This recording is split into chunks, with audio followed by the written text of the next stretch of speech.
What's up guys? In this video, ipapakita ko sa inyo kung paano nga ba magbayad ng electric bills gamit ang GCash account. By the way, kung bago ka pa lang sa channel ko and gusto mo pa ng iba pang online tutorial, please click the subscribe button para updated kayo sa aking mga next video tutorial.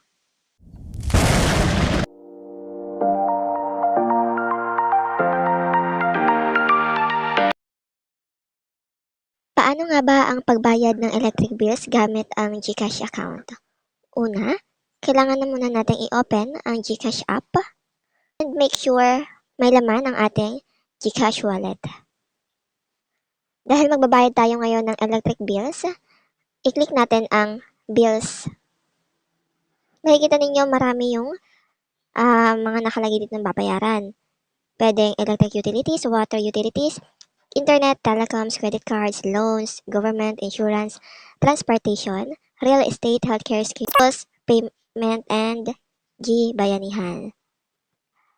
Okay, dito, sa puntong ito, ang gagawin natin is magbabayad tayo ng electric bills. Click natin yung electric utilities, and then, dito hahanapin na natin yung pangalan ng electric cooperative ninyo. Sa amin kasi is, nasa Camarines Norte kami, kaya ang pangalan ng aming electric cooperative is Canoreco. And pwede rin naman na i-browse ninyo dito, hanapin nyo dito. Marami naman dito eh. Pero make sure na makiklik ninyo is yung electric cooperative name ninyo sa kung nasaan kayo ngayon. Okay, ulitin ko lang.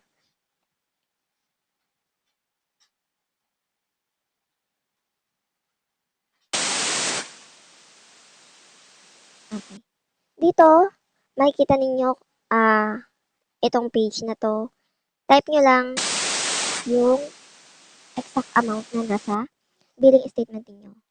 So, make sure hawak nyo na ang inyong resibo ng kuryente. Then, i-type nyo dito yung exact amount ng babayaran ninyo. Kasama na din yung cent. Okay, ang babayaran namin is 54.75.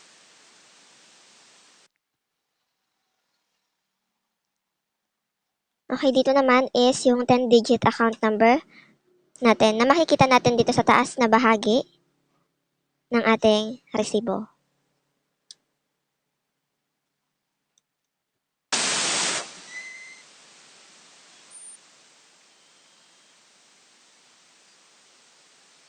Okay, make sure nyo din na may ilalagay ninyo yung dash. And then, ilagay na natin yung account name.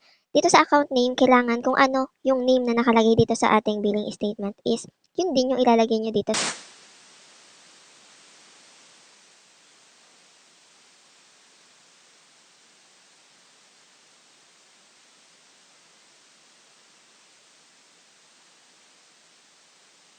Okay, dito naman sa email address, optional lang naman ito pero ako kasi nilalagyan ko rin ito para ma-receive ko yung proof of payment.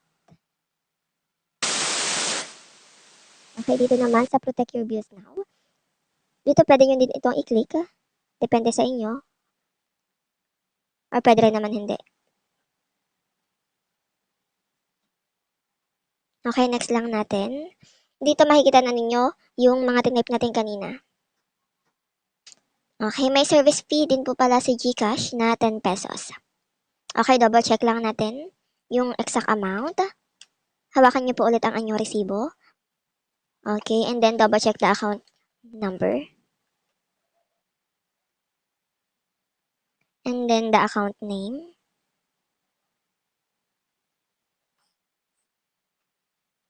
Okay, the email address. Ayan. Okay, if okay na, confirm lang natin.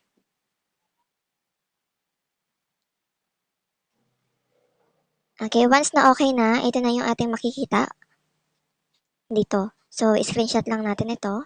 Okay, as you can see, nakita nyo dito na may pumasok na agad na Gmail notification. So, punta lang tayo dito. Na transaction kanina.